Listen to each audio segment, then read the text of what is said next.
Gold wheels on a 6x6 van. 6 wheels for a vehicle that will never leave pavement. The 2027 GMC TITANHOLD Luxury Van X 6x6 breaks a rule most builders won't touch. A third axle on a chassis that isn't going off-road, isn't hauling a fifth wheel, isn't doing anything a standard van couldn't handle. So why is it there? And here's the harder question.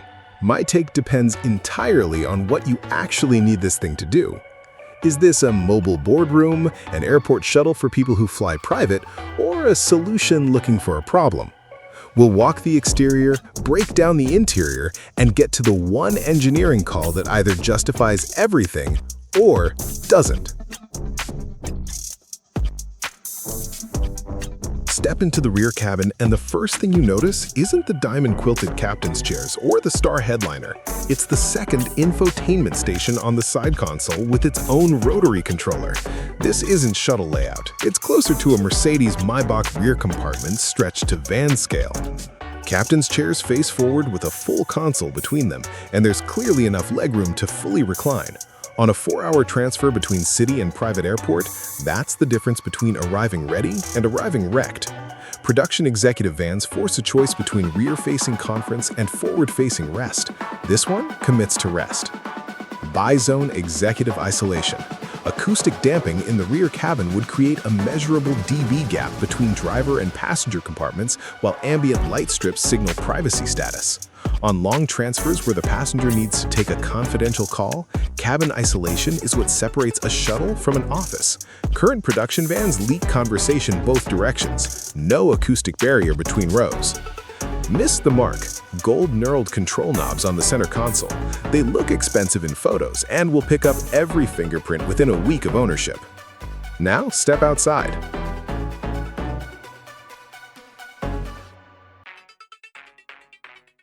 The most important call here isn't the third axle, not the gold accents, not the roof LED bar. It's the ride height. Look how low this sits, barely any wheel gap, tires tucked tight into flared arches. This vehicle was engineered for one thing: keeping wealthy passengers comfortable at highway speed on imperfect pavement. The triple axle isn't for load capacity, it's for ride distribution across more contact patches. Adaptive tri-axle load balancing. Sensors would monitor weight distribution across all 3 axles and shift damping in real time.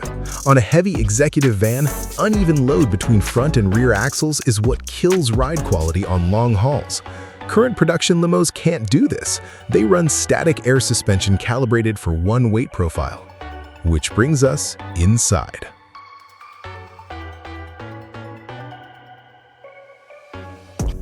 Walk it front to rear.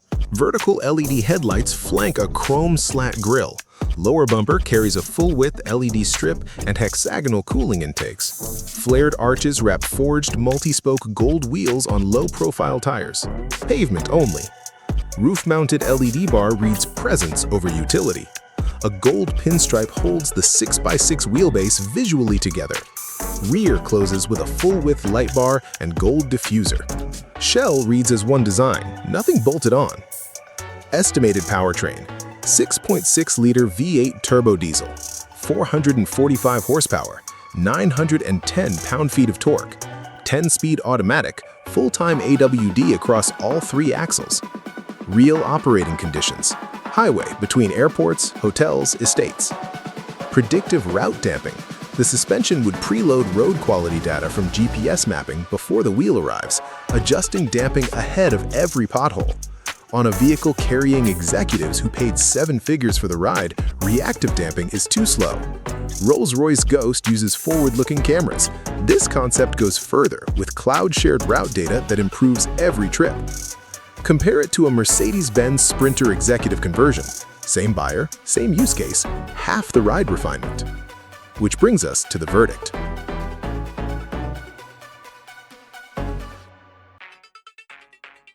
If this concept reached production, price range would land between $340,000 and $420,000 inside Mercedes-Maybach Sprinter territory. A Klassen VIP Sprinter or Brabus Sprinter converts a factory chassis but still runs standard dual axle. Neither delivers the ride distribution the third axle provides on rough intercity pavement. If you need a rolling office that arrives with the executive rested, this concept proves the third axle isn't excess. If you need short transfer airport shuttle service or urban maneuverability, look at a Klassen Sprinter instead.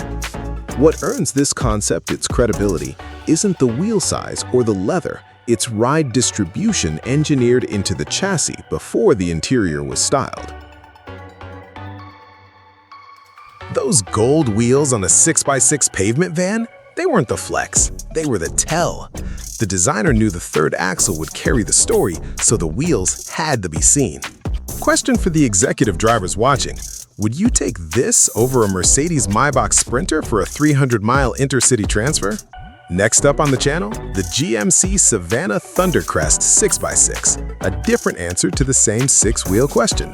Subscribe so you don't miss it.